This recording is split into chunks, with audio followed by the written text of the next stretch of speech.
Bienvenidos una vez más. Ahora sí, llegó el plato fuerte, las parábolas. Me encantan las parábolas porque reflejan una enseñanza para estos tiempos. Si nos alineamos con las profecías y estamos atentos de las señales que dio Jesús con el momento actual, con la realidad. Bueno, las parábolas son relatos breves y terrenales que ilustran verdades espirituales, utilizadas para enseñar, pero también para desafiar a sus oyentes a reflexionar. Siempre hay una pregunta razonable. Los discípulos también le preguntaban, ¿por qué hablas de esta manera? Y la misma Biblia nos da la respuesta: para ocultar la verdad a los fariseos y escribas, a los que tenían ese corazón engrosado, para ocultar la verdad para aquellos quienes no tenían la capacidad de ver la realidad, para quienes teniendo ojos no veían, teniendo oídos no escuchaban. Bueno, de acuerdo con Marcos 4:34, Jesús no le hablaba a la multitud sin usar parábolas, pero a sus discípulos en privado les explicaba todo. Es decir, no a todo el mundo les hablaba en parábolas. Esto significa que Jesús usaba historias y metáforas para enseñar al público en general y también usaba alegorías. Pero a sus discípulos más cercanos les daba una explicación más profunda y detallada de lo que significaban las parábolas. Aquí hay un porqué para el uso de las parábolas. Como les comentaba, era para ocultar la verdad del reino de los cielos a los soberbios, a los fariseos, a los escribas. Pero eso lo veremos en detalle en los próximos videos, cuando entremos en detalle en el estudio de cada parábola en particular. Puesto que ahora solo buscamos tener claro el valor real de estas figuras literarias como herramienta en la enseñanza de la palabra de Dios. A diferencia de las alegorías, que son simbólicas en su totalidad, o las metáforas, que son comparaciones implícitas, como lo recuerdan del anterior video, las parábolas son historias completas, con un mensaje central. Veamos un análisis de las más importantes en la Biblia, o las que creo que para este momento, para este video, nos ilustrarán y estarán a la medida de lo que deseamos. Nos acomodan el momento. Por ejemplo, la parábola del reino de Dios. Estas explican la naturaleza y el crecimiento del reino.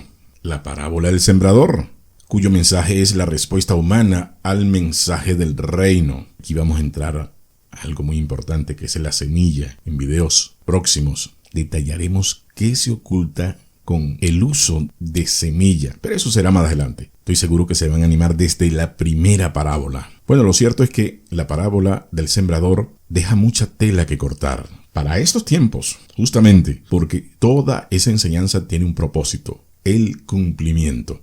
E insisto, lo veremos en detalle más adelante. La parábola de el trigo y la cizaña. El mensaje está bien claro: la lucha entre el bien y el mal, la coexistencia hasta el juicio final. La parábola del grano de mostaza. Bueno, esto quiere decir el reino que comienza pequeño, pero que va creciendo de manera poderosa. La parábola de la levadura. Como ya les había comentado, la levadura representa la palabra, la doctrina en sí. Cuando es buena, significa la influencia transformadora del reino en el mundo. Pero Jesús, el gran maestro, también advierte de acuerdo con Mateo 16:6, mirad, guardaos de la levadura de los fariseos y de los saduceos. Más adelante en el versículo, ellos entendieron que les hablaba de las falsas doctrinas. Por eso insisto, las Sagradas Escrituras se explican por sí mismas, naturalmente. Aquellas aristas que no logran penetrar en nuestra mente, les da claridad el Espíritu Santo. La parábola de la misericordia y la gracia destacan el amor indudable, incondicional de Dios. La parábola del hijo pródigo, ya conocemos el perdón de Dios al pecador arrepentido y la actitud equivocada del hermano mayor. La parábola de la oveja perdida, que nos da una idea de la búsqueda constante de Dios, su búsqueda activa hacia los perdidos. La parábola del fariseo y el publicano nos da luces sobre la humildad que es clave, es fundamental para ser justificado ante Dios en el mundo terrenal. En el ámbito secular sabemos que la humildad abre las puertas que la soberbia cierra. La parábola del juicio y responsabilidad advierten sobre las consecuencias de rechazar a Dios. Honra el pacto, hay consecuencias, hay premios. Rompe el pacto, hay consecuencia, hay castigo. La parábola de los talentos. El mensaje nos habla sobre un Dios que espera que usemos los dones que nos ha dado. La parábola de las 10 vírgenes, muy conocida. Y a veces pienso, esto es en lo personal, muy mal interpretadas. Nos hablan de la preparación espiritual para la venida de Cristo, pero siempre hay algo, un más allá. Siempre la agudeza mental y estudiar en profundidad, conocer el contexto, nos da otras pistas sobre el propósito de la enseñanza. En esta parábola de las 10 vírgenes, el rico y Lázaro. El mensaje representa las decisiones terrenales. Tienen consecuencias eternas. Recuerda esta parábola. Como le decía el rico a Lázaro, como le suplicaba. Así vemos la parábola de el amigo importuno, la que aparece en Lucas 11, del versículo 5 al 8. Desde el versículo 5 al 8. Es un mensaje a la oración que debe ser persistente, constante. La parábola de la viuda y el juez injusto. Dios escucha las súplicas de sus hijos siempre. Y así llegamos a las parábolas de Lucas, que exclusivamente encontramos en el libro de Lucas. La del buen samaritano, y nos revela esta parábola el verdadero prójimo, y que no es otro aquel que muestra misericordia sin barreras. Está la parábola del banquete de bodas. Eso tiene que ver con los tiempos finales. Es un premio a los que soportan la prueba. Bueno, el mensaje en sí es que Dios nos invita a todos, pero muchos rechazan su llamado. Y después aquellos, los que estaban de último, los despreciados, son los que son llamados a sentarse con papá. La clave para interpretar las parábolas, ya lo hablamos en el video anterior, ya indicamos la importancia del contexto en que se emplean para su aprendizaje, es que hay que tomar en cuenta aspectos tales como lo social, cultural, económico y teológico. Siempre. No puede desnaturalizar, no puede descontextualizar las parábolas.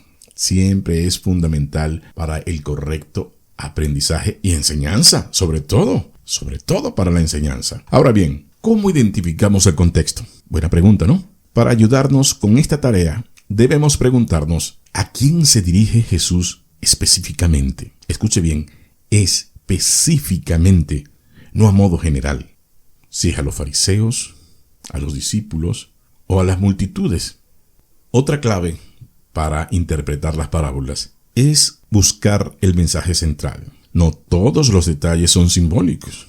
Por ejemplo, en el buen samaritano, el asno es asno, no representa otra cosa. No hay una analogía y no hay una metáfora, el asno es un asno. Y otra clave para interpretar las parábolas es compararlas con otras enseñanzas de la Biblia. Aquí está la clave fundamental. Generalmente en el Antiguo Testamento hay un versículo que luego está mencionado en el Nuevo Testamento como para reafirmar, como para decir, no hay dudas. En el Antiguo Testamento dice esto y lo reafirma en el Nuevo Testamento. Así que esta clave de comparar estos versículos, estas enseñanzas que generalmente los fundamentales, los vinculados a una profecía, se repiten en el Nuevo Testamento. Allí radica la clave. Es un trabajito laborioso, pero apasionante. Las parábolas no contradicen la teología general de la Escritura. Por el contrario, reafirman. Lo demás es pensamiento y manipulación del hombre. Ahora bien, ¿por qué Jesús usó las parábolas? No hay otra. Encontramos la respuesta en el libro de Mateo, capítulo 13, versículos del 11 al 16, para revelar las verdades a los humildes de corazón, para ocultar verdades a los orgullosos, a los soberbios, a los ciegos y sordos, como los fariseos, que ya habían rechazado su mensaje. Ahora quisiera que me dejes un comentario y me digas honestamente si tienes más claro qué son las alegorías, metáforas y parábolas, que para nada son lo mismo. Por cierto, al finalizar los contenidos, les dejaré un enlace para que descarguen el libro y, por supuesto, para despejar cualquier duda. Las parábolas siguen siendo actuales, no pierden vigencia. Pese a que muchos dirán, esto era para el pueblo judío, esto era para los israelitas. No, las parábolas no pierden vigencia. Según su postulado, esa enseñanza la podemos aplicar sobre todo hoy, con tantos líderes autoproclamados pastores, profetas, únicos poseedores del WhatsApp de Dios. El Señor anoche me dijo esto. El Señor ahora se mete hasta con asuntos de la farándula. Usted ve cantidad de profetas en TikTok, en las diferentes plataformas, dando profecías para Shakira, dando profecías para Luis Miguel. Por Dios. Hoy día las parábolas siguen exponiendo el corazón humano y la naturaleza de Dios. Y eso es algo sagrado. Eso es algo divino. No podemos interpretar y enseñar alegremente sobre estos contenidos. Bueno, mis amados, hasta aquí el video. Los invito al próximo con el contenido relacionado a las parábolas, las cuales revisaremos pormenorizadamente, siempre de acuerdo al estándar de la verdad, la Biblia. Dios me los cuide en todo momento.